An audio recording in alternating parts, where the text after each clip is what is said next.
Exactly. This is what everyone expected from Dark Passage. They were the favorites going in. They have, I'm going to call it home field advantage. You know, the fact that the international wildcard is being held there in their home country. So finally seeing them step up and kind of show what this team is all about, not just on a mechanical level, Zeitnot in particular, a huge mechanical ceiling, but just in their macro play to continue to keep themselves in there despite being down so many kills. But they've certainly showed yesterday, and even in that game, honestly, despite the win, they certainly can be beaten, especially in the early game. Zeitnot in particular feels like a very aggressive AD carry, so when he doesn't get going, seems like things can sort of derail a bit. Not entirely, it gets a bit wobbly. Something that's really cool about the Japanese team versus the Turkish team in particular is their kill participations. So the the three highest kill participations are going to be Yutapon, Kazu, and Rokinia. So the AD carry the support in Yutapon, which makes sense. If you watch how they play, it's all about Yutapon teleporting and how he impacts that bottom lane. The kill participations on the Turkish teams, all 5 members have over a 75% kill participation. What does that tell you about a team? A, that's a ridiculous stat to have. It tells me that they're great at 5v5ing. And when things go right for Dark Passage, it's in those 5v5s. So it's not surprising to me that in a 50-minute game, they would come out on top when 5v5 is what counts. Yeah, not at all there. So a great win there for Dark Passage. Very nail-biting towards the end. But let's move on to our second match of the day. And if the last one was any indicator, it's going to be quite a long night here, but a very fun one. Bangkok Titans, though, are about to take on Chiefs for the second time in this tournament. And the Chiefs are already up again. They do have to swap sides. They'll be on the red side for this one, but Bangkok Titans have not had nearly as much success as they might have expected so far. And this match yesterday was just a brutal slugfest, just fighting, skirmishing all over the field. Yep, so let's take a look at the end of that last game and just get an idea of where we're at. So this is the end of game screen. Like you can see, 49.5 minutes in, almost a 50-minute game. The thing that you really need to notice in this screen is 7, 2, and 5 there on Radier. And more importantly, he got Callista. So we're talking about the blue side versus the red side. What does that mean? Priority pick, staple bans, and then terrain control. In this game, it's the priority pick, making sure that they got that Callista on initial rotation and then punishing the Bangkok Titans. But I guess on the flip side, as far as the game went, Chiefs certainly able to get an edge early. Raider had a great game, especially in the landing phase there with Ejim being aggressive as well. But the Bangkok Titans are always going to do the same thing, but they are very good at it. They held on and fought until the bitter end against the Chiefs. I'm actually really glad that you brought up Ejim in tandem with Radier, because I feel like what Spawn says on the desk is very true, that you cannot give the Chiefs Callista, not just because Callista is a powerful champion, but particularly how the Chiefs play Callista with Ejim, how it unlocks him to be super aggressive because he has the Fate's Call available to quickly reset his positioning. Yep, and Ejim's been a star player all weekend long. But let's have a look at the other half of that duo lane to start things off, because Radier, he's had some struggles, honestly, in international competition, but he's been on form so far in the tournament. And Radier is the shining light of the Oceanic region. This guy is insane. What, he had more kills than 2 teams combined in the OPL? Yeah. Yes, something like that. And he does ridiculous amounts of damage with his gold income based on the Chiefs. And the Chiefs have had such a dominating season. Yeah, they have. And look back to his bloodthirsty ways there on Siva. That was something he was known for locally in the OPL. 11-0-8 was a huge game for the Chiefs there to finish off their night. And Radier, with Ejim in particular, on a big stage like this, the dual lane is performing.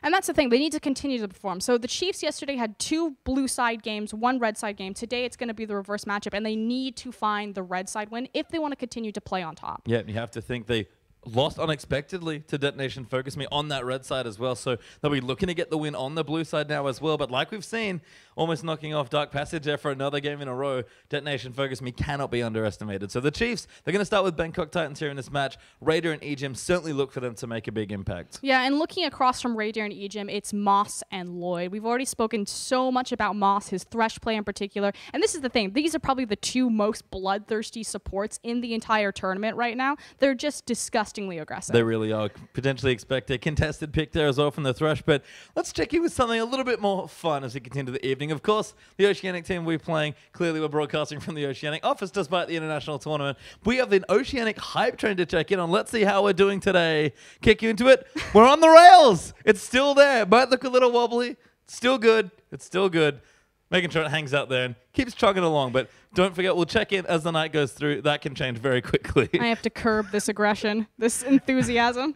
Well, look, it's a hype train. We're supposed to be hype about it as far as I'm concerned. But if the International Day 2 curse is anything to go by, Oceania's hype train could be getting a little bit more wobbly. We'll check in on that as the night progresses. Well, certainly will. We'll see how the train's going. But let's get into the game instead as we throw back to the caster desk.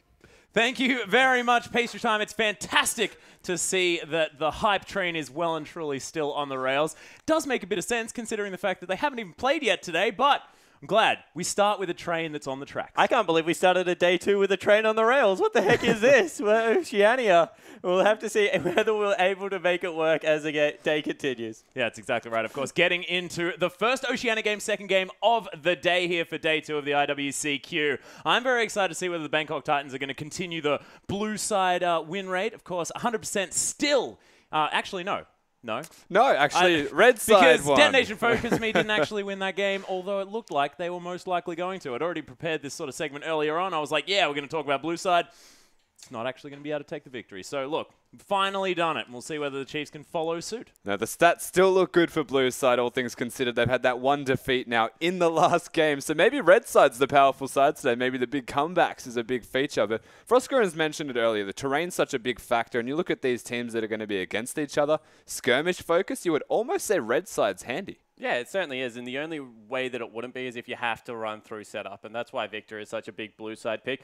What I like to mention is that poke on red side is actually really good because you can just shoot over the Baron pit, shoot into the Dragon pit. It's really useful to be able to use that terrain to your advantage. Yep. And, you know, we looked at how the Chiefs were playing League of Legends yesterday. They had a couple of Civi games that were running over the top of teams, trying to get in there and mix it up.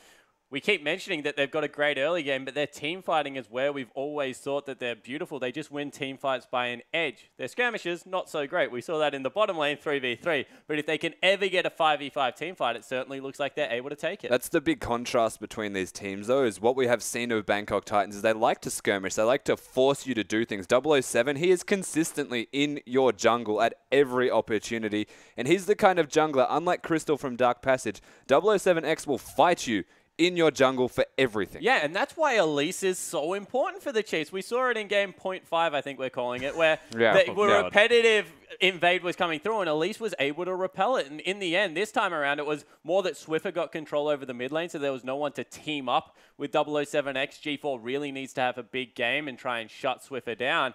And we'll see whether that invade in your face Udyr style can come back out of 007X and he can try and control the tempo of a game. Yeah, there's also the fact that Kalista was left open here for the Chiefs, and we all understand Radier's power on that champion. But I just want to talk about the fact that the strengths of this Bangkok Titans lineup, this skirmishing, this not necessarily 5v5 teamfight style, is exactly what the Chiefs don't necessarily do so well. And when it comes to the late game, all of that decision-making, the macro play, and the 5v5s, that's where the Chiefs are strong. So it's almost like these teams really need to make sure that they're playing their style of League of Legends if they're going to be able to take this one. Yeah, that's the reason I actually don't think Bangkok Titans play well against the Chiefs. It's because it's actually really hard to force skirmishes against a team. Like, teleports into lane if they go aggressive is one way to do it, and that's how Japan was able to come out with a win. But if you're invading, like, red buffs and things like that, they're not greedy enough, the Chiefs, to be like, well, we will definitely commit 2 of our members to try and secure that. They'll be like, whatever, we're just going to leave it. We'll fight you when we're set up and in position.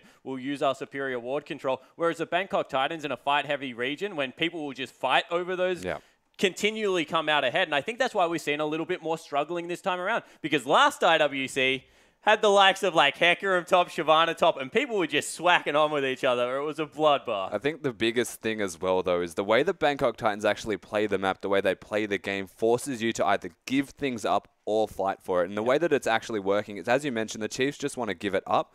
But a big thing to note is you can't give up everything because Bangkok Titans as a team, they do this consistently. They can't not do this. They win lane. They push lane constantly. They let 007 go into the jungle, and he knows that he's got the team to back him up or at least be on call and get there first. Yeah, I 100% agree, and that's why I think it's where Bangkok Titans fight this game. If they're able to pressure Blue Buff and Dragon, the Chiefs will always fight for those two things because they recognize that they need to keep Swiffer in the game against all these deadly mid laners, especially the assassin players.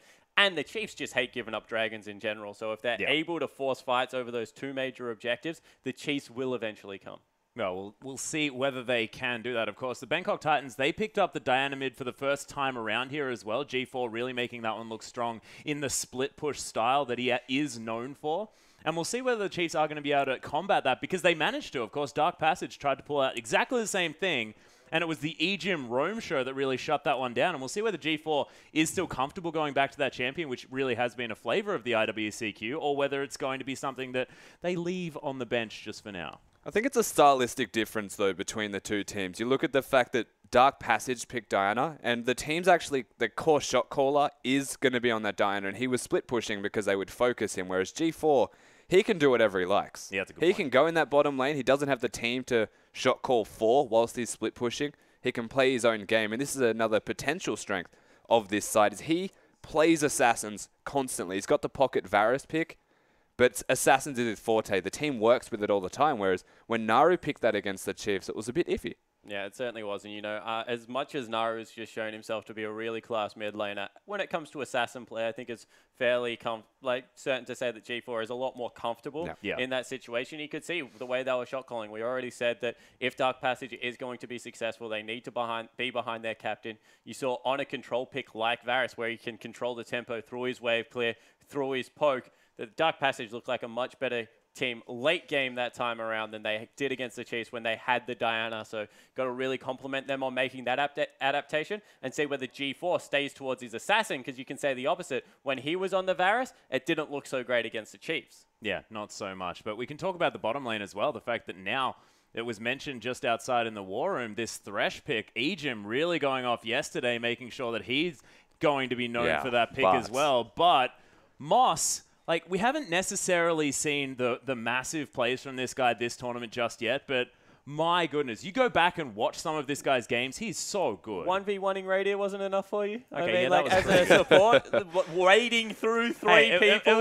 It was Oceania in a game. I forget the things that went wrong, you know. It's wading through the juggler and top laner, chain ganging the heck out of Radiant. Moss is a fantastic Thresh, you know, will be a hotly contested pick. I don't know whether it's Thresh for Ejim or whether it's just Ejim in international tournaments. The guy always seems to show up. You have to say both. Honestly, like Moss and Ejim, they've got the contested Thresh pick now, but he's already getting Alistar banned away from him, Ejim. And Braum. The decision has to be made. Can you really ban all three of Ejim's three most played champions when we know he can play more? Exactly. We know he can play other champions.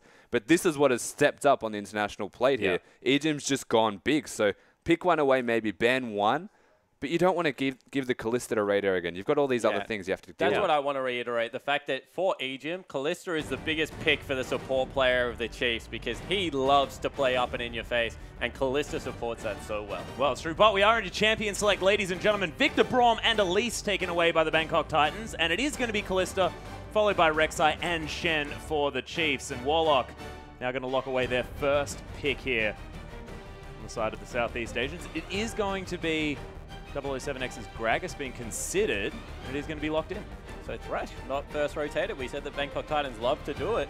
This time around, they're not deciding to go for it. We'll see whether the Chiefs take it away. So they usually go Thresh Gragas as their first two champions, but because there is an Elise and a Rek'Sai taken off the map already, they default to the next best jungler for 007, maintain that early aggression. Spooks can play Echo if you'd like. He can default I actually think Spooks prefers Echo on the current patch, So all these bans would actually favor him, but again, for 007's sake, for his maybe lack thereof jungle champions, they prioritize the Gragas over the Thresh. This unlocks the capabilities of it for Ejim, but there's always going to be the Alistar up at the moment. Yeah, that's a very good point. The fact that the Victor banned away on the blue side here as well, interesting stuff, considering what Froskerin was taking us through as far as those choke points on the blue side of the map. But you can see the Chiefs taking some time. Only 6 seconds to go to lock in their first two picks. Maokai and Thresh are going to be taken away here. So very standard, not going to be giving too much away. Yeah, I like this. They've already denied the Shen from Warlock. Taking away the Maokai is just another teleport-heavy top laner that they can use. And you also see the Thresh has joined it. Yeah, and of course the Gnar could be something that Warlock can default to. Played that one a few times. Very sort of standard meta picks up there in the top lane for this guy. Not going to see the Lee Sin this time around, I don't think.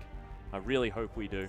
I have no words what was it? for you, Teleport sir. Smite? Teleport Smite Lee Sin? Was that it? Cinderhog teleport. And Smite you just Lee Sin. couldn't work out what it did. You can dream. I seem You to can remember dream that you'll being, see it again. it was this It big was challenge. perplexing.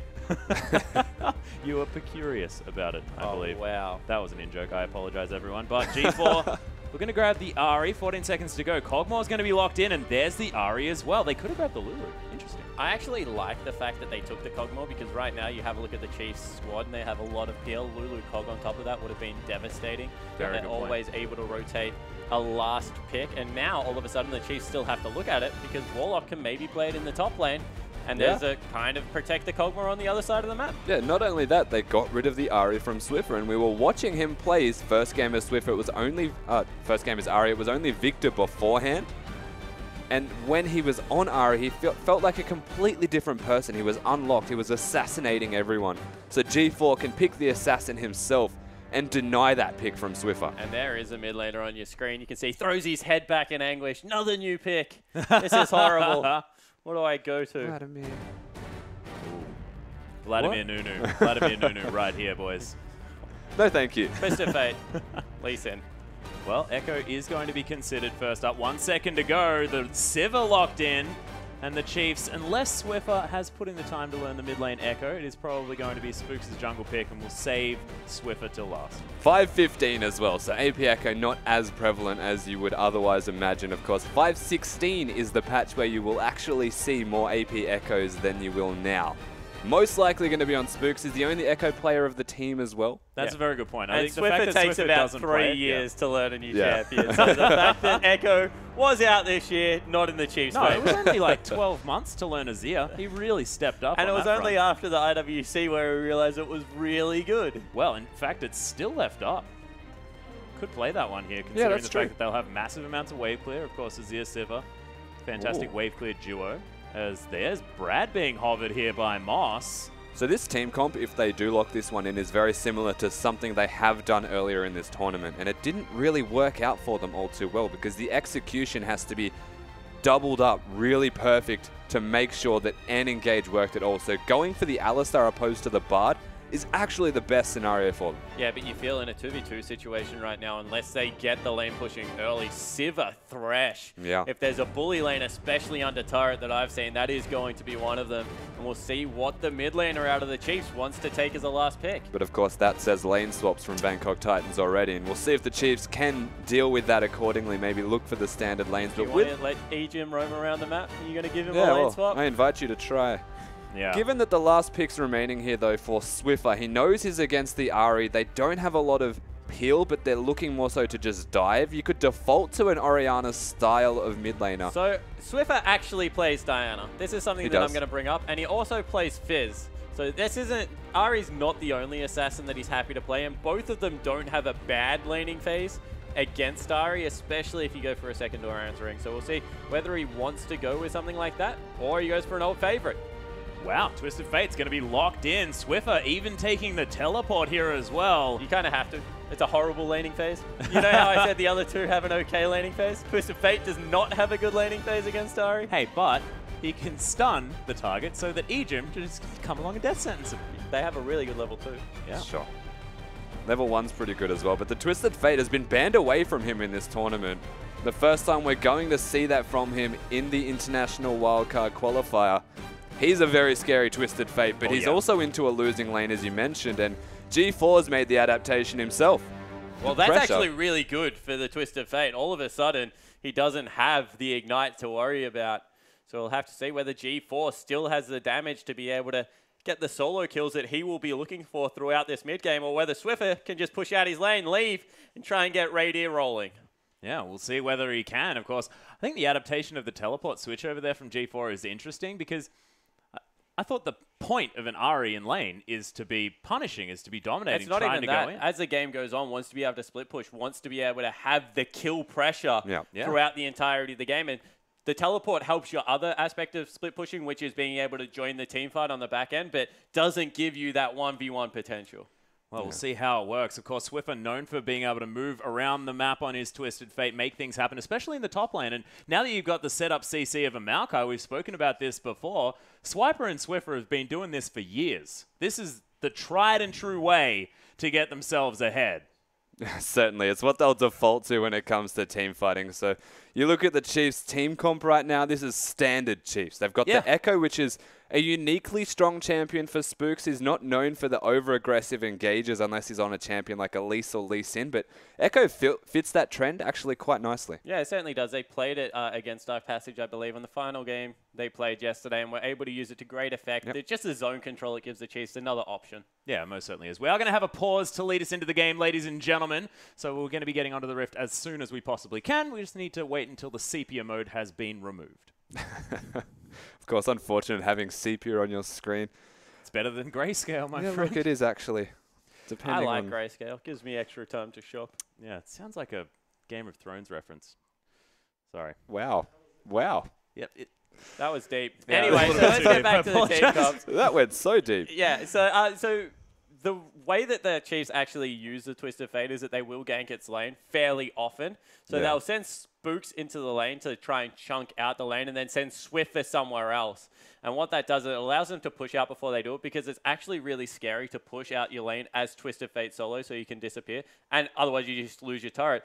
And they will be aggressive. Like if anyone watched the finals, Swiffer spent a lot of his teleports underneath turrets to get things started up. And that's why they use it with the Sivir, with the Maokai, these things that can push forward in lane. So the counter gank is much harder to execute. But to contrast that, the laning of G4 is super aggressive. Yep. He will keep Swiffer under the turret, and this is where the opportunity is available for the Chiefs. But keep in mind that if G4 is keeping Swiffer under the turret, 007 is then in the jungle of Spooks, and it becomes a lot more difficult to actually get a gank on the middle lane when the Gragas, when 007 is watching you and watching your every move to prevent it. Yeah, and that's why I just cannot see a lane swap coming out of these guys right now, right? With the Nara, especially in the top lane, will just be so much easier to execute their game plan in the 2v2. It'll be very, very scary. But ladies and gentlemen, we are onto the lift. Onto the rift for Game 2 between the Bangkok Titans and the Chiefs. And the look on Spawn's face right now is heartbreaking. But the Chiefs and the Bangkok Titans not going to be going for any invades at this point. I doubt the Chiefs would be going for another one. It was pretty heartbreaking the last time we saw that, speaking of which. Of course, they did manage to win the game, so that was fine. It gave them half of their kills at level 1, basically. But Yeah. both teams fanned out to a degree. Bangkok Titans seemingly poising their bottom lane to avoid the bottom lane of the Chiefs because they do not want that. I actually think they know the Chiefs were going to go towards the top side of the map. So the Bangkok Titans were getting ready to scout that. But then they bumped into the Maokai. So the mind games from Swiper, all of a sudden, they were like, maybe they're not up there. Maybe they're on the other And side Chiefs of the do map. this every time as well. Raider just runs into the lane and sometimes Ejim shows himself. Sometimes he's Swiper dancing does. too. So. Bit of mind games. It's just getting his reflexes ready. Of course, having a bit of a dance, loosening up. Minions have spawned. No problem. We'll see whether he's doing it on the desk if he comes up in the player cams. Spook's wandering around. Looks like he's not going to have any friends around his jungle just yet. Swiper heading over there, so we'll see whether he's going to help him out. And it is going to be a lane swap. It's successfully achieved. So we said Bangkok Titans probably don't like this. It unlocks Ejim, especially if they give him another level 2, Rusty. Oh my goodness, are Very they doing it right now? I'm going to say maybe. I think they are, because they just let him take the experience from the little frog. Gold card already used here as 007X. Down to about half health, but him and Warlock are going to be able to take down this jungle relatively effectively. So the other thing they actually did is gave the little Raptors over to Swiffer, so he's got the early go experience. Ejim's got level 2. The Wolf's going to be taken. And if I've seen any IWC play, there's going to be a gank mid lane. Contrast that though, Gragas and Nara nearby, and Ejim has changed up his strategy a little bit to see where the jungle has started. So he knows they're at the Wolves, and if he looks to make a hook mid lane, he's going to be a little bit more careful about following it up too aggressively. But he's in. Yep, wandering down. Oh Death my lands, God. counts the juke there as well as the gold card comes in. Flays back, ignites down, wanders out of the way of the Orbit Deception, but he's not going to fall this time. G4 back to base. And he's going to be able to teleport back in, so G4 won't miss too much. Swiffer didn't flash auto attack. You feel he probably could have secured that one, but didn't want to go too aggressive because he knows that Ari's got a pretty good lane. And again, the flight risk of actually seeing where the jungle and top lane duo were before going for that indicates you do not dive, but you put down the pressure. And Ejim just doesn't know how to miss hooks. I don't think that's actually a part of his... Reading the juke like that Yeah. as well was fantastic. Missed a cannon creep, so that's exactly what the Chiefs have achieved. Actually missed 3 creeps under turret there. Yeah. Oh, dangerous. It's unfortunate. That's a big deal. And it's going to push back into Swiffer, and you think for the next couple of minutes until he gets level 6, that's exactly where he wants it. He's got the summoner spells available to be able to follow up on another gank, although credit to G4, didn't burn the flash. Yeah, it's actually a big deal considering that Ejim's going to be roaming around everywhere possible, making some big plays, getting those hooks that he seems to always connect. But as per usual, Chiefs lane swap. We've got ourselves in the 4v0 like we're in Season 3. Well, you know, it's warm down the Oceanic region, so you're not going to be freezing all that often. So fast push does seem to make a little bit more sense. That was atrocious. Yes, And it's spawn actually 10 not. drops. What? We're in the middle of winter. I'm just talking about, you know, the thing that people assume. We've got lots of beaches and stuff. Oh, God.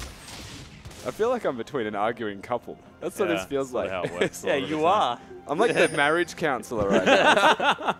Tell us how you feel. No, please don't, Atlas. Let's keep it to the game.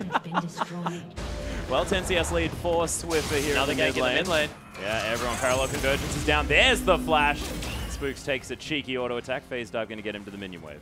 Yeah, forcing the flash out again. If G4 had used that earlier from the pressure that Ejim had placed onto him, would most likely be in a very bad position, potentially dead. So, again, very smart of him to save that summoner spell moving into the next gank.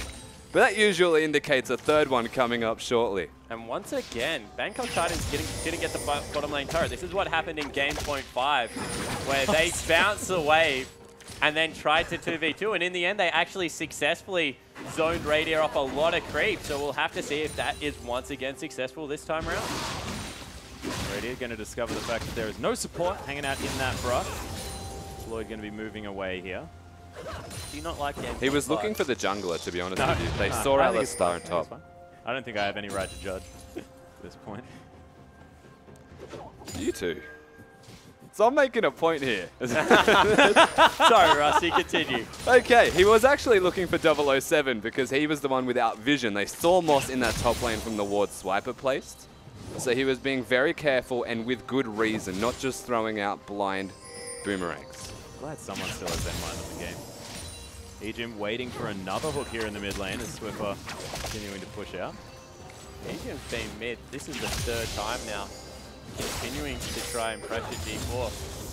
Swiffer still hasn't been back, but a lot of members in the bottom lane will mean that Radier has to back away. Have a level advantage here as Moss level 3 as well as Ejim. So Ejim, although he's been spending a little bit of time in the mid lane and not quite making it work out, still hasn't a level disadvantage too much in comparison to his direct opponent. Lloyd, of course, not the primary carry of this Bangkok Titans side, so to see him doing well means a lot for this team because G4 looks to assassinate people, and if they can maintain that consistent damage, the reliable carry, I will say, of the Bangkok Titans, Lloyd, then they're in a comfortable position for Skirmishing, which will come up with probably the sheen out of the Kog'Maw after this phase. As you can see, Swiffer teleported back to the lane there, now has himself a Sheen and some boots. Destiny available as well as he has hit that level 6 mark. We'll see where he goes first on his journey. Teleport available for G4 as well, and he's keeping it, not using it to get back into the lane. Yeah, so they actually used 007X to catch the CS, and now as the Chiefs members look towards the bottom, there will be a teleport available out of G4, so they need to be so careful if they commit to this. Viper also pushed top lane, so all of a sudden, Warlock has a chance to freeze. And the Chiefs, even though they took the first turret, can't get much momentum anywhere else on the map. Which means they should force a dragon. Realistically, if Warlock is going to freeze onto Swiper, we don't know if he's actually freezing or just slow pushing it back himself. A nice hook from Ejim. Yeah, Death Sentence on the Moss. He gets headbutted back to Ejim as the Pulverize comes in onto the Thresh. Spooks makes his way in. Destiny's down. Parallel Convergence not going to find anything here as Swiffer going to get caught out of position just a little bit. So what they did is they waited for the blue buff to come up before they went for the dive. Didn't work out exactly because Moss was the split target focus, but they will be able to start shoving into this turret. Yeah, it felt like they just wanted to put down damage and try and break some kind of even lane. It was definitely a desperation attempt in terms of how much effort they put into it for their reward. And Swiper's still going to be able to farm from this. So if you consider how it worked out, everyone still gains. The dragon is worth looking at because Swiper's actually walked down and will have the teleport to go back top if Warlock tries to push it in, and they'll just get the blue buff themselves. So it's up to them if they'd like to make an aggressive decision or just leave it as it was an ultimate, didn't work out, but I've got it up eventually again anyway. Yeah, exactly right. So they don't really need to give much away. If anything, it gave Swiper a much needed level 6, and now he can go back top lane. And there is a lot of pressure on the dragon area for the Chiefs now, so they will think twice before freezing out that lane Bangkok Titans, but this impresses me, the way they deal with the 2v1, how they don't take down the turret, but just continue to pressure the 2v2 lane. Just shows how much confidence Lloyd and Moss have in their laning ability. That being said, at this point, 4 CS down is Lloyd, who was at a massive advantage in game point 5. If you remember, against the Tristana of Radiant. People clearing out this wave quite nice. And once again, you feel it's not really about the AD carries in that game. It comes down to what the support members are doing. And in that game, that Moss was on the Thresh, it was eGym on the Alistar. And Alistar, whilst very durable, good at repelling ganks, doesn't really add much to a laning phase. And you can see that's been exactly the case this time around as well. Raider's boot choice as well. He's going for that early move speed, looking to take down some turrets, or again, looking for a lot of rotational play around the map. So you can see from itemization choices already from Swiffer as well, they are looking to make plays. Definitely not available. Neither is the teleport from Swiffer, so they need to make sure they're in position for this. It looked like Moss was back in base. Dragon reset. It's going to be dangerous for the Chiefs. It's taking a long time. Down to about half health now here as G4 decides doesn't want to use any teleports or anything like that. You can see there is a pink ward around. Moss trying to find his way in. He's going to be secured as the Dragon. Teleport. It's not going to be found here as teleport is in fact coming in. eGym headbutted back, forced to use the flash spirit rushes down. There's the death sentence. What was that charm going completely the wrong direction? My Doesn't God. matter. Double kill with one barrel for 007X. Swiper forced to use the flash gold card to disengage his Warlock. He's about to be the Mega Gnar. They're looking for it. Arcane Smash is there. Living Artillery's flying left, right, and center. These wildcards doing some work as there's the Arcane Smash once again. But Bangkok Titans, 3 swift kills. Watch Gragas. It took so long for the Chiefs to do that Dragon. It meant that they were able to brute force their way into position there, the Bangkok Titans. They come up absolutely massive. And I don't think the Chiefs were expecting G4 to go that aggressive and 007X to follow. So Swiffer's mid right now is not even able to help in that engage, and they're just fighting again. Another teleport bottom. Yeah, fight in the bottom lane. G4 going to use the teleport there. Swiffer gets the gold card down. Radiant able to get some damage across, but they're quite low. Swiffer, no mana left, does still have the flash. The heal's down as well. eGym's going to get a death sentence onto Lloyd, but there's 4 members of the Bangkok Titans here. eGym taking so much damage. Spooks makes his way forward. Going to pick up the kill onto Lloyd. It is going to be eGym falling down, but Warlock's quickly to follow. Moss now in trouble. There's the Z-Drive resonance from Spooks. Locks down a triple. Spooks just goes off in that fight. What He's happened, the sole man? reason that even turned around into their favor. He took the Dark Passage to get into the middle. 007X. Radiant, not even scared. But again, the fact that Echo could get into the middle of the fight, not have to use any spells to close distance because of the Thresh Lantern. I can't believe they won a fight when Swiffer had no mana and Radiant had no health or mana himself. But they actually play around, in particular Raider's Spell Shield, perfectly. He saved that for the Cogmore passive when he was exploding, of all things. And that means that the top lane will push back in Swiper's favor. You got to remember, Warlock was down there for the fight. Not a bad CS advantage in the mid lane right now for Swiffer, who was able to use the ult to get down there and the teleport to get back to lane. So even though 007X came up with the hero play after that dragon fight, Spooks comes up with one of his own. He certainly does, Spawn. Dark Passage is going to get Raider into this bottom lane. Moss and Lloyd awaiting their return. As Lucidity Boots have been completed by Swiffer here as well, so we're going to have that Destiny up relatively quickly. Yeah, going for the ultimate everywhere style of build, and has the teleport to boot if need be, as we saw him use before, to get back to lane. And I think the fact that that one particular fight actually turned around in the Chiefs' favor, that honestly they had no right winning, suddenly the map has actually opened up in their favor through CS leads from teleports being used from the middle and top laners. And now they've actually got picks, so items are starting to come out from these guys, in particular, the jungler. Yeah, well, most certainly. 3 kills out of the 3 that the Chiefs have picked up. Does have the Cinderhulk now completed, as well as that Sightstone, going towards some Mercury Spreads by the looks of things as well. As G4 is going to take away a blue buff. And I just find it so interesting, the fact that the Chiefs picked that really scrappy fight once again in the bottom lane. They weren't thinking about their game against Detonation Focus Me, and they managed to come out ahead. It's what we thought that the Chiefs wouldn't be able to achieve in this game. Yeah. Once again, they probably shouldn't have won that fight. Just want to They really reiterate That's that. the thing. That's what Bangkok Titans, that's their MO. They win fights that they shouldn't have any right winning. Yeah, Understand that exactly. the shoes are on different feet. Charmland. Swiffer is having a really rough time in laning phase because G4's picked up that blue buff and is Aru, so can pressure past the minion wave to the point where Swiffer's last hitting becomes under tower or very risky to do because you face a potential charm. Ejim, he's posturing for the middle lane. They want to catch out this Ahri. Yeah, and that's why they're keeping Spooks there as well. They're just making sure that if G4 does push past, they have a way to make him pay. Oh, Spooks. That was cute. Pinches the Wraith. Aggressive. Well, he can when he's this far ahead.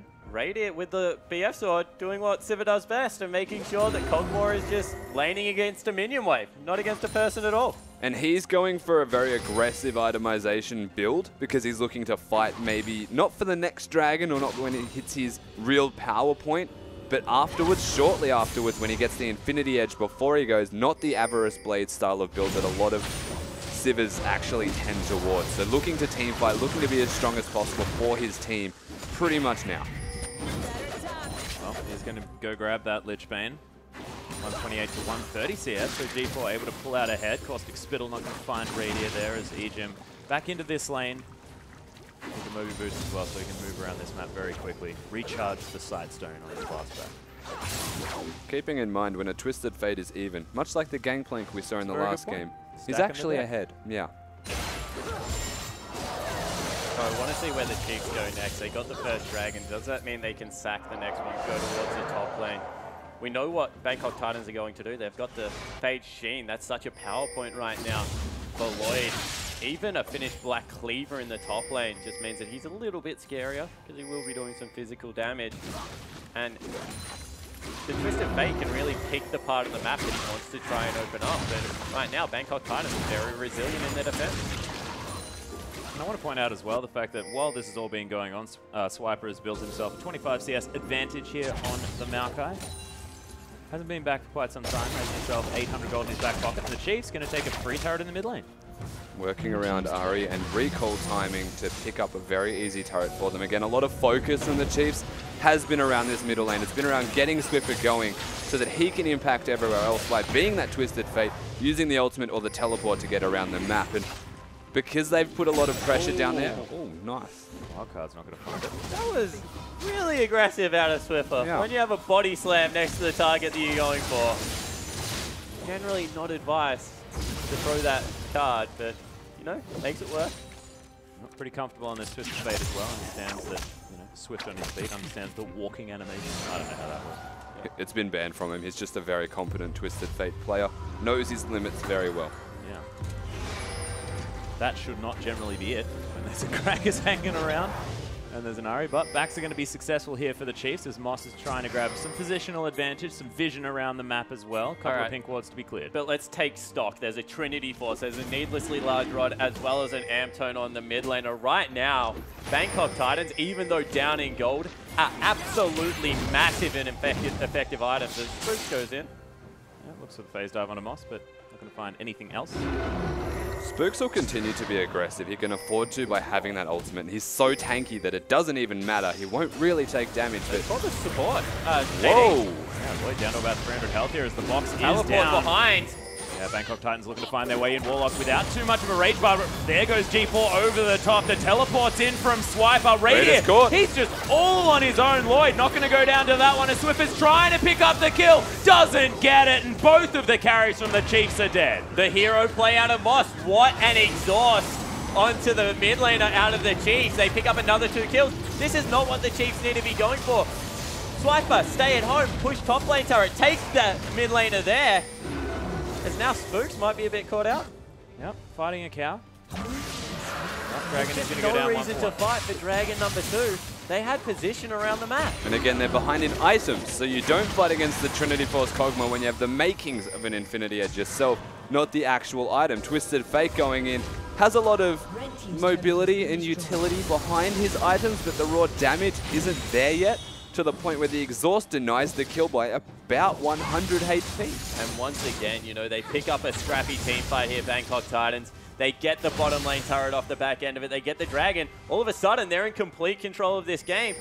When this should have been the Chiefs really trying to execute the macro ability of a Twisted Fate, being able to teleport into the other lanes.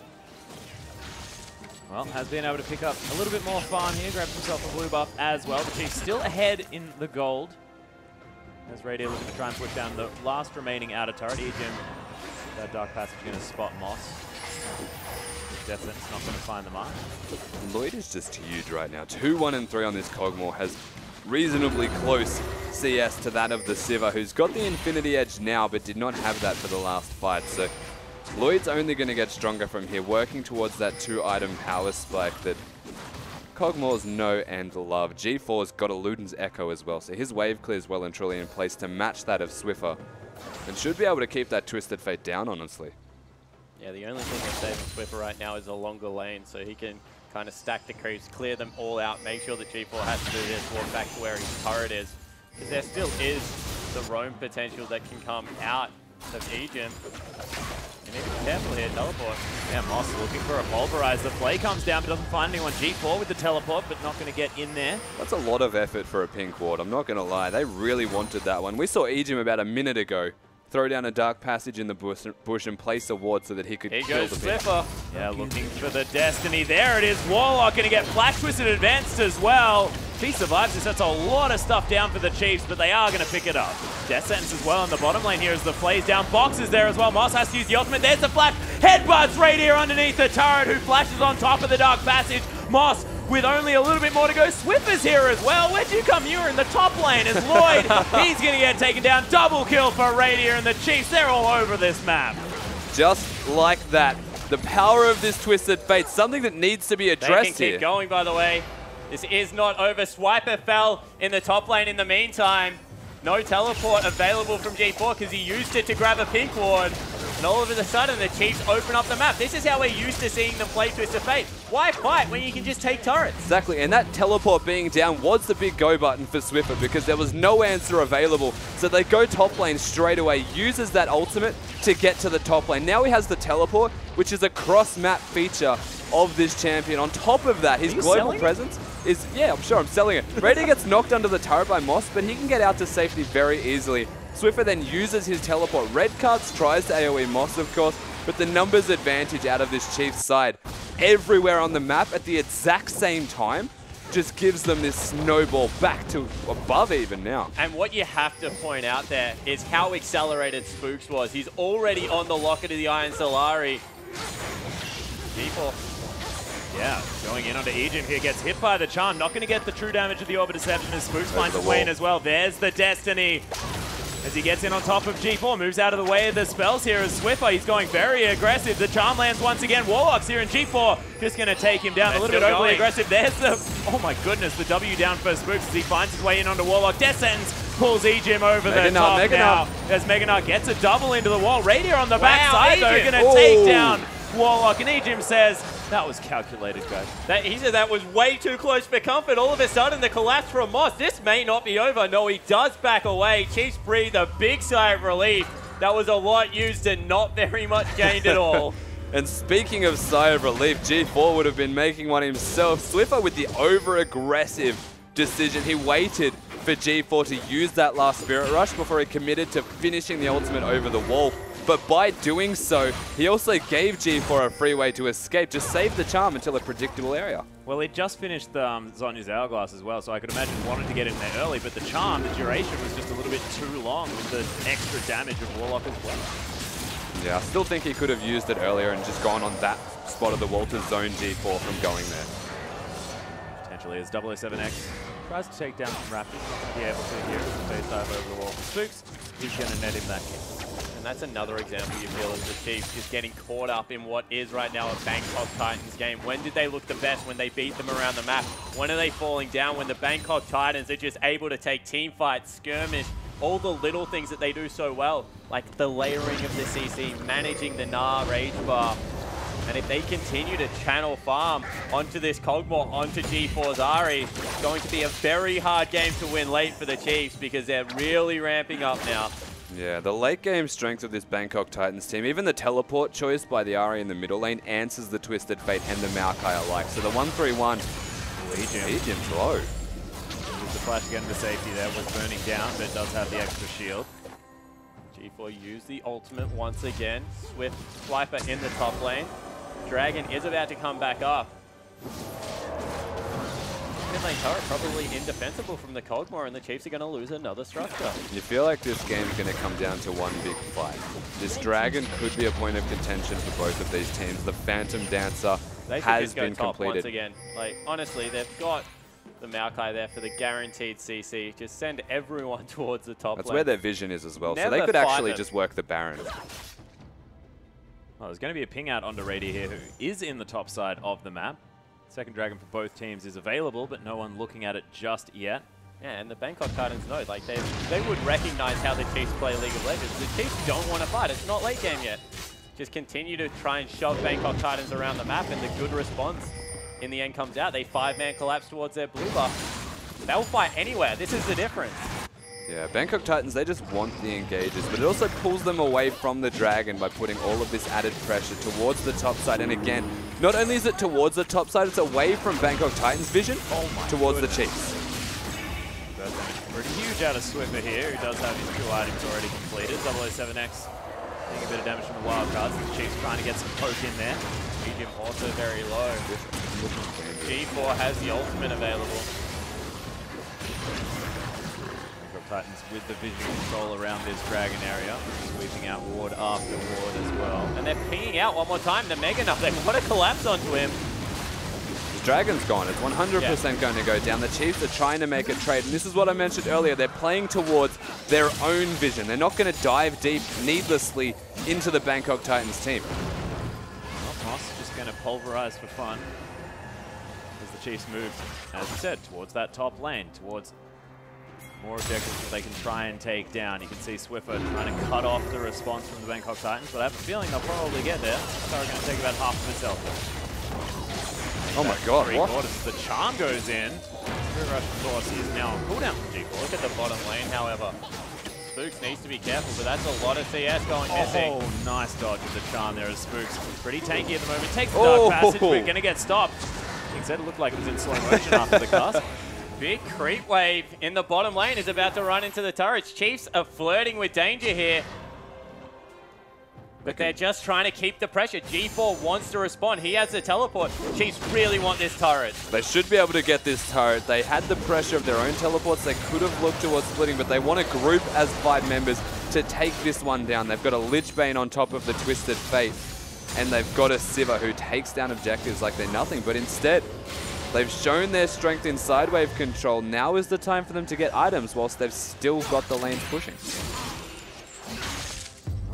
What they are going to pick up. Needlessly large rod now in Swiffer's hands. Righteous Glory for Swiper as well. They can engage on some of these fights. It is going to be Radier picking up that Vampiric Scepter, looking to keep himself alive in the skirmishes as well. Continued to have a bit of a CS advantage. Now 3-1 and 3 on the Sivir. There's just magic damage everywhere else on the team, so it's very hard for Warlock to go an aggressive item first and then straight away into magic, into armor.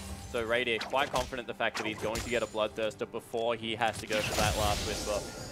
And we're going to see now whether the Chiefs can continue to shove around the map. Honestly, Bangkok Titans have shown that they're no stranger to this macro gameplay. They're rotating around very nicely, making sure they're sending the Ahri elsewhere, and she can respond really quickly with the teleport. That's why I like having a teleport mid lane, because all of a sudden your initiator, your big tanky front line, he doesn't have to leave the team. It's an Ahri that shoves out the wave really quickly and then can join back up. G4, it seems like no matter what champion he's on, he's going to be in a side. They really want him. They really want him. They're keeping Swiper there. Swiffer is also there. Righteous Glory, they're going in. Yeah, Destiny's being popped into the bottom lane here as G4. Yep, he's so dead.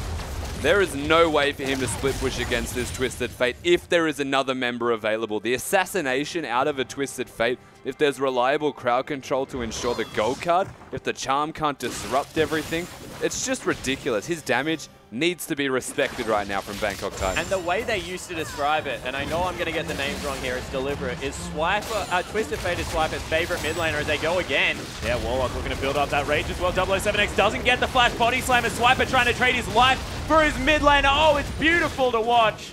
Bangkok Titans take down the tree. But they get 2 turrets for it. In the end, the Chiefs come out huge. They trade 1 for 1, get 2 turrets. Unless Bangkok Titans can pull the miracle and grab a Baron in the 30 seconds that Swiper is down, definitely a 1 trade there for the Chiefs. And they've still got control of the Baron pit area. The Chiefs have not left this area, and Bangkok Titans, they've got wards down.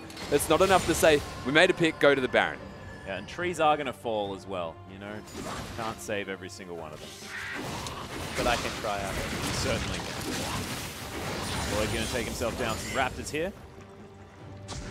Outside of the Raptors is going to be Spooks doing the same. So the Chiefs now looking for their next point of contact. They've got a lot of deep wards here on the top side of the Bangkok Titans jungle.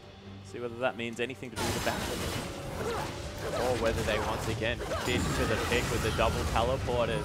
Yeah. See whether they can use the Destiny to get on top of G4, because you feel if they can continue to chip him down, he's so much of their damage right now. Sure, Cogmore's massive, especially as soon as he finishes up that Phantom Dancer, but G4 is the only real threat to Radier as these fights continue. Yeah, so Warlock should be the one split pushing then. He's the one that has stacked magic resistance to deal with Maokai. It's harder to kill them if Swiffer comes to the bottom lane. At the very least, Warlock will live for an extra second. I can't get over how tanky Spooks is. He's so big. 3-1 and 3 now as well. Locket of the Iron Slary completed. Almost a bloodthirster there for Radier. Yep, 3-1 and 3 for Radier as well. Copying one another. We'll see now where the Chiefs want to fight. Looks like they're trying to control the bottom side of the map. They want to stop Dragon. Dangerous prospect to consider here, though, from the Chiefs. If they get caught out of position, Bangkok Titans have got the inside lane towards this turret, so thankfully they get to safety, but really, they're in a point where they can be basically at a power point. Lloyd has gone towards the Phantom Dancer. Yeah, Lloyd's massive. Parallel convergence could be used here by Spooks just to deter the Bangkok Titans. And once again, G4 is a split pusher. I like the fact that he can clear lanes. Don't get me wrong. If the Chiefs set up a siege, G4 should go deal with it. If it's on the other side, it should be the Bangkok Titans mid laner with his team, and Warlock can teleport in because he can manage that rage bar. Right now, it's just so risky. Every time you send the RE, Twisted Fate can show up and just sniper off the map. Yeah, the engage becomes predictable as well, as you can see the Gnar managing his own rage. You know when it starts to cap out, Moss will be the one to go in, so you can be very particular about when you're going to fight.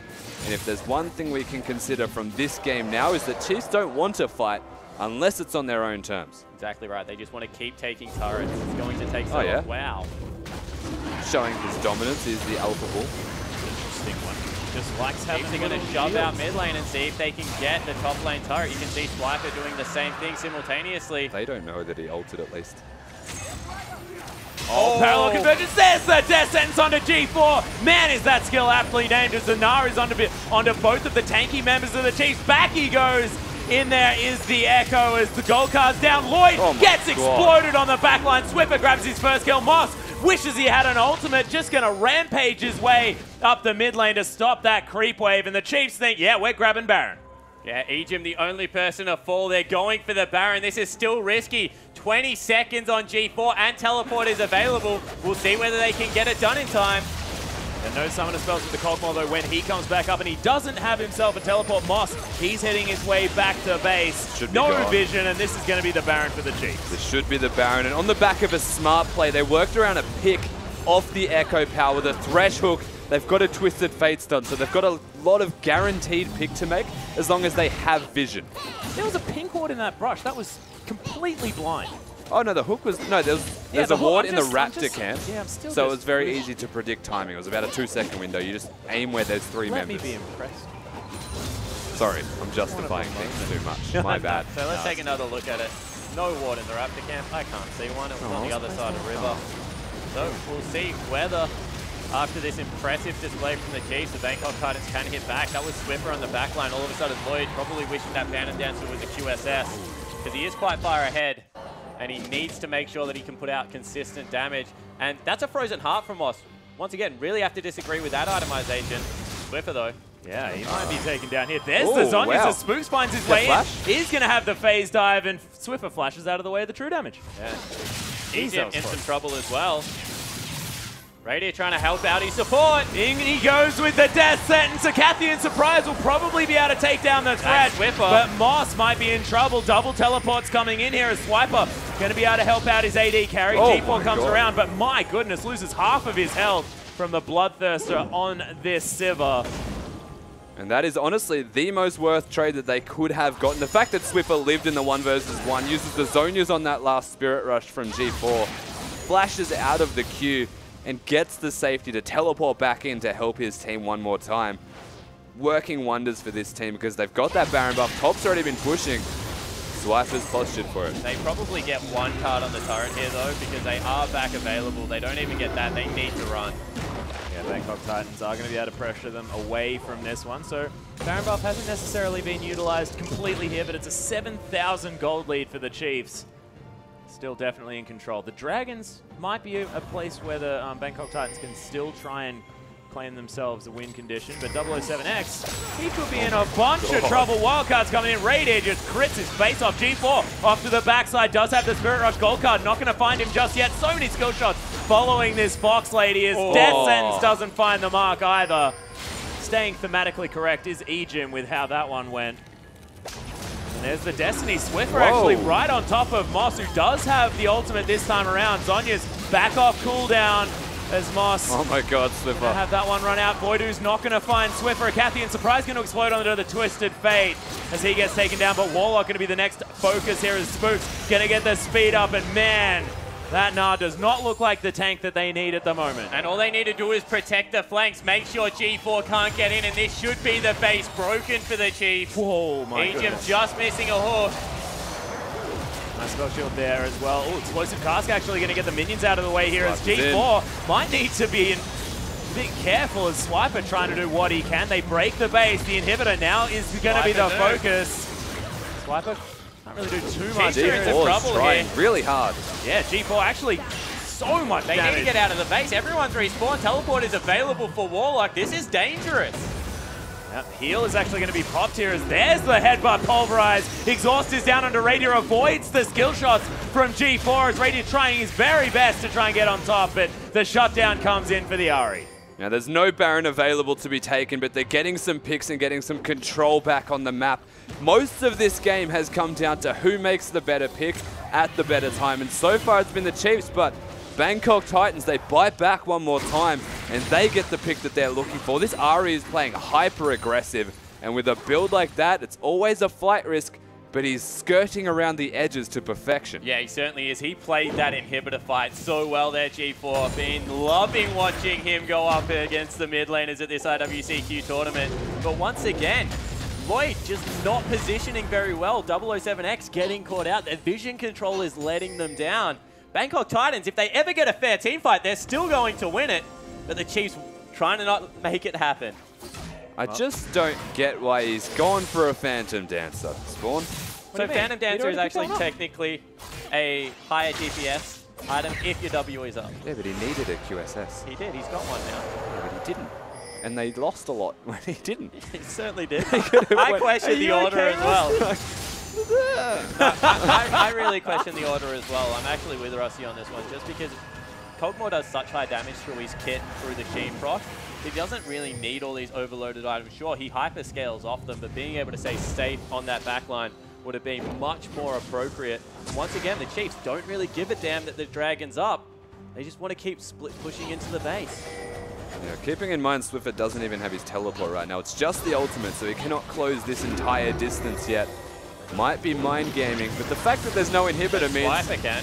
he's looking for a Nexus or something here, really, Swiffer. Yeah, Spooks is finding his way in here as well. Might be able to steal that one away. Not going to grab it. Chrono Break's going to get Spooks out to And safety. now can they stop the backs? Yeah, that is a very good point. Oh, Raider actually blowing the Warlock's ultimate gone. here as well. Takes the Dark Passage. They go- Lloyd! Oh. My goodness, there's the flash body slam though as Radiant with a fantastic spell shield. Moss going to get over the wall as Lloyd. What the heck? Where has Radiant been? That crit was ridiculous as G4 Swiffer's winning the finds his game. way in. Yeah, Swiffer The is just going to Nexus. take down the Nexus. And look, this is what Detonation Focus Me needed to remember. That you win League of Legends by killing the Nexus. And the Chiefs do exactly that. They somehow, they fight for the Dragon. Bangkok Titans, what were you thinking? And this is I what don't we know. expected teams to do against the Bangkok Titans. Look how well they team fight. Cannot stress that enough. But the Chiefs just said, we don't care. We're going for the Nexus. I think you said this perfectly, though, is Detonation Focus Me can take some notes down from that game. You win the game by killing the Nexus. And that's what they hard committed on. You know, they even threw Raider to the Wolves. Never thought they would see that happen. Chiefs shake hands with the Bangkok Titans, move up to 2-1. 3-1 now? 3-1. 3-1. Yeah, so clear top of the table. And I want to see the update on the hype train. And that's what I really want to see. 2 red side victories. Yeah. Exactly. Yeah, that's true. Yeah, exactly. So maybe we're switching polarity. Yeah, today's a red side day. Yesterday was a blue side day. I was feeling pretty red today, yeah. Feeling red? Okay, Yep. well, I dress in blue today, and all of a sudden it's just the wrong way around. I can't really say anything. I'm wearing blue. Yeah, So exactly. red side day. Yay. Yeah, we're not really celebrating this one correctly here, but congratulations to the Chiefs, and it was just better decision-making at the end of the game, and Bangkok Titans weren't expecting just to flat-out lose. Yeah, at the end of the day, you could see exactly what they were setting up for. As soon as they got that first dragon, they didn't want to hard commit to it anymore because it was no longer on the clock. And every single time dragon was up, it was just what can we get while they commit to it? Because they know that is where Bangkok Titans expect the Chiefs to be. Instead, Chiefs rotate well around the map. And this is what we said. Bangkok Titans need to force Chiefs to fight them. If it's ever a game where the Chiefs feel like they can run around the map, it's just going to go in their favor. Yeah, and what I really love to see from the Chiefs here as well is the fact that IWCI that happened a few months ago, the Chiefs, they looked like they were being dictated to. They weren't sort of getting a step ahead of their opponents. This time, they are thinking about what's going on. They're avoiding dragon fights. They're moving around the map. Otherwise, they're doing not what is expected of them on the Rift, despite like even further on from just being able to lane swap this time around. And so this is what I would almost call China-esque of them, is that they're trading. They're not just fighting for things. Bangkok Titans, they're a side that want to fight for things. So the adaptation has been put in place by this Chiefs side, and they look really refined today. Yeah, they most certainly do. But to hear a little bit more about that game and to go through some of those sweet plays, let's throw it out to the war room. Thank you so much, guys. And a great set from the Chiefs. What a backdoor ending. I cannot believe he actually got on the Nexus by himself and won. Yeah, went full X-Packy at the very end of it, though. We've seen Swiffer's Twisted Fate do some pretty fun stuff locally with split pushing and shenanigans, but on an international stage, it's been banned from him most of the tournament. Glad to see Swiffer pulling out a big game on the champion. Yeah, a very solid game from Swiffer. We actually have to check in with the hype train, though. Well, let's see what's going on. And it's on the rails still. We're still on the rails. It's still there. It actually might be a bit steadier now. I was worried that it was going to wobble. Day 2 traditionally has not been very kind to Oceania in international tournaments, but still in the rails for now. Remember, things can change very quickly. Yeah, they certainly can. Currently, Chiefs in first place in the standings, 3-1 right now. They've got to be feeling pretty fantastic. I mean, it was just incredible play all around. Ejim with the hook, Swiffer with the Twisted Fate, and Radier Sivir. Always a pleasure. Yeah, and certainly, you mentioned those champions. Lots of comfort there for the Chiefs. I'm starting to wonder when teams are going to stop giving Ejim Thresh, because he's just so good on it. Like, he's a good L-Star, he's a good Braum, he can always get things done. But his Thresh is, again, a big game champion for him. It's very comfortable. He's really clutch on it. He's always going to make big plays. And he's shown 2 games in a row now that you have to start at least thinking about taking it away. Yeah, and that was against the Bangkok Titans. Moss almost always first picks it, but they decided to go with the Gragas. We've actually got a replay for you up right now. This is pretty early on. Pretty fun one. Walk us through a pace. Yeah, so we're about 10 minutes in, and the Chiefs are trying to do this first dragon. They do actually get it already. Spooks is able to get it.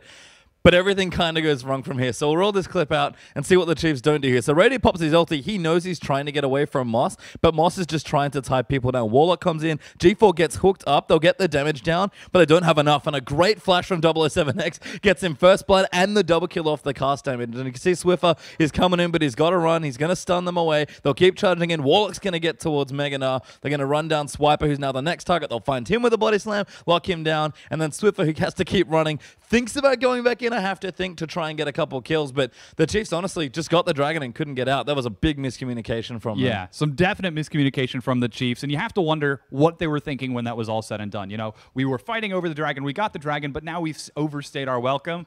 But then they pulled it back together in the next skirmish that happened. Yeah, interestingly enough, it only takes, I think, 10 seconds or so for them to find their way to around another scrap. And this has been impressive from the Chiefs. We talk about the C team being the very scrappy team fighting team, but the Chiefs, the couple times they've played them now in the big scrappy skirmishes, have actually looked quite good. Yeah, they have been all over the place, and the Bangkok Titans not feeling that great after that fight, as now they're down 0-2 to the Chiefs when it's all said and done. And we've actually got another replay ready for you. Yep, so you mentioned it already. This is the exact situation. It's about 20, 30 seconds after that dragon, so we'll roll this one out and see how it works. You can see Swift and Radiant really playing with fire here. G4's around. He's actually teleported in, I believe, and the damage is just down. They're communicating really well. Moss does try and CC him up, but a nice flash out going to keep Swiffer safe, and they'll just chase. Rady with a good flash tries to kill G4, but he's got his flash, and Ejim, he's trying to run them down. Spooks charges his way in, and that's enough damage and tankiness. You can see Ejim dies on the backside, but Warlock's going down. Rady, a really smart spell shield there. They mentioned it in the cast, but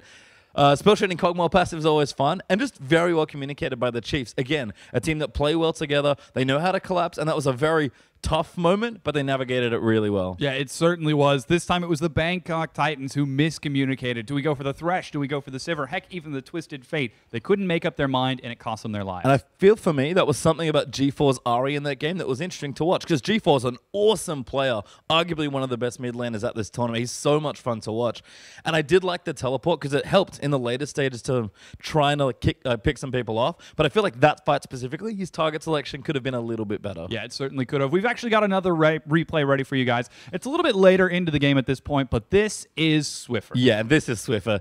His Twisted Fate's been banned a couple of times already in this tournament, and we're about to find out why. So let's roll this out. You can see they'll start the gank onto Warlock. This is not the first time these two will do this, by the way, but Warlock gets locked down. Can't really get away from under this. The blue card for damage is really cute there. And then Swiffer's not done. They get a hook in the bottom lane. Raidier's going to charge forward. Spooks is trying to get in, but he can't actually get on top of Lloyd. Raidier's going to charge in. Spooks does get the stun, but here comes Swiffer. He's going to stun them up. Actually goes for the red card instead. Wants more damage. They'll go straight for a big tower dive. Lloyd's going to go down. Ejim actually does to Cogmore passive at the end of it, but a good ulti out there for Spooks. They get the kills, they take the tower, and that was literally 2 ganks in 2 lanes by 1 champion. Well done, Swiffer. Yeah, there's the communication that we're looking for when we talk about the Chiefs, and the fact that they're able to play like this across the map and communicate so effectively really shows how well they've been stepping up. And it's a smart pick as well for Chiefs into this matchup. We talked about it even on the very day 0, I guess, where we saw them play. And we had a lane swap in this game as well, where Bangkok Titans, a great 5v5 fighting team,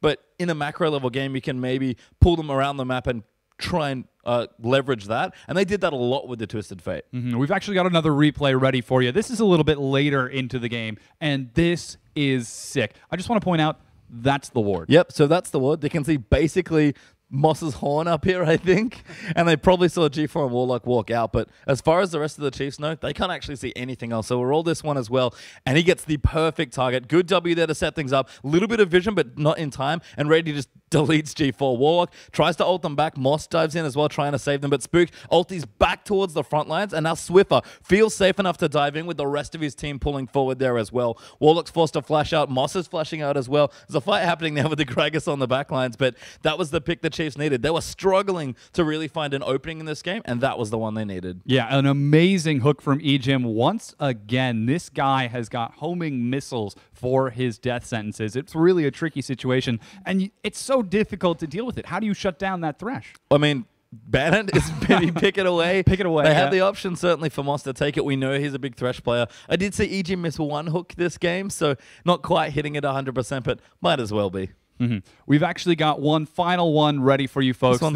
This is very close to the end. Let's just roll this one out. So Baron buff's already gotten there by the Chiefs. They'll find a pick here. Swiffer averts death by popping the zonies here. Moss is trying to get the kill. I like that Cogmore's firing bolts into the back as well, but Swiffer kites just around everything to get it. Dangerous game for a bit of extra health, and then they'll chase down Warlock. So Radiant pops his ulti. Spooks is going to dive in. Ejim doesn't even need the hook. Lines up the flay, gets the hook. Spooks gets the kill, and then G4's causing problems. He actually picks up Swiffer on the end of it, but the Chiefs, again, really smart picks using that vision control, and Swiffer just baiting them nicely with the Zonyas. We've actually got one more replay ready for you guys, so we'll bring that up in just a second, but The Chiefs, these guys are playing so great. You can see it was the 4th dragon for the Titans, but the Chiefs have got different plans. Yeah, they did a really good job actually just getting 1 dragon and having that be enough, because there was a real win condition here where the Bangkok Titans were going to run away with the dragons. But Spooks, we'll roll this clip. You can see Spooks is in there. Ulti's out immediately because he's trying to go for a steal. That's the smart play. You use very little resources for a lot of gain. And Radio just ultis because he knows Swiffer's down the bottom here on the minimap trying to get some damage done. So hook from Ejim. Lloyd's forced to QSS. Great flash from Radio, but a good follow from both Moss and Lloyd. Radio eventually dies. G4's going to dive in here as well. But literally all they're trying to do is buy time because Swiffer is busy trying to backdoor them. No one can make it back. G4's just recalling, and Swiffer's able to Peke out the Nexus to win the game. Yeah, so that's 3-1 for the Chiefs when they end up taking it at the end of this set. And, you know, we're not done just yet. That was game 2 of at least 6 today. Coming up next, we've got Dark Passage and the Bangkok Titans. We certainly do here, but all the Oceanic fans out there, raise your koalas, get them up there. I've seen so many elevated koalas on my Twitter feed. I'm starting to worry about what my balcony is going to look like. But, yeah, get on Twitter with that one. It's been a lot of fun. Yes, please. So let's actually talk a little bit about that match. The big matchup for me that time is going to be in the bottom lane. Zeitnot versus... Oh, my goodness. It's Lloyd. It's Lloyd. That's right. He just played. He did just play. Had a decent Cogmol game there. And you're right. It's definitely been interesting to see the difference between these players and how they affect their teams. We'll start off with Lloyd actually there from the Bangkok Titans that we just saw play. Actually had a pretty good Cogmol game there. I think ended at like 5-4-7 or so. So not bad, but not super high impact. You can see the games he's having here. He's relatively low impact, but his losses, he's not doing too much. His Callista game much better there at 2-0-5 and clearly enabling his team. He's a strong role player as far as that goes. But Lloyd's losses just don't look that impactful, and his wins are kind of a little bit better. But G4 is really the one holding up this team. I guess the whole point is that you look at Lloyd, he's a big role player for his team, but when he has bad games, it's just hard for his team because G4 cannot do all the work himself. G4 is trying as best he can, and you can see those various ultimates time and time again. And he tries. But poor Lloyd just keeps falling apart. Yeah, can't quite get it done. But Zeitnot's the other big player. And this guy's the same story, but even more extreme for his team. That win was amazing. He destroyed that lane 1v1. He was like hanging out, basically forcing people to 1v1 him in the bottom lane, getting CS. And then these 2 losses, same kind of story. I can't remember his KDA from the last game we saw him play, but that was a clutch game from Zeitnot. KDA probably not that glorious. He was playing Corki. It's not this game. It was a different one. But he clutched out the big moments. This guy is the carry for his team. You can talk about Naru. You can talk about Elwin. They're all both awesome players. Dark Passage in general is a team really great to watch. But Zeitnot is the one they're relying on. I've seen this guy play Vayne. He's really good at it. And we'll have to see if he continues. Because if he doesn't perform, his team will struggle. Yeah, I actually have been remarkably surprised that we haven't seen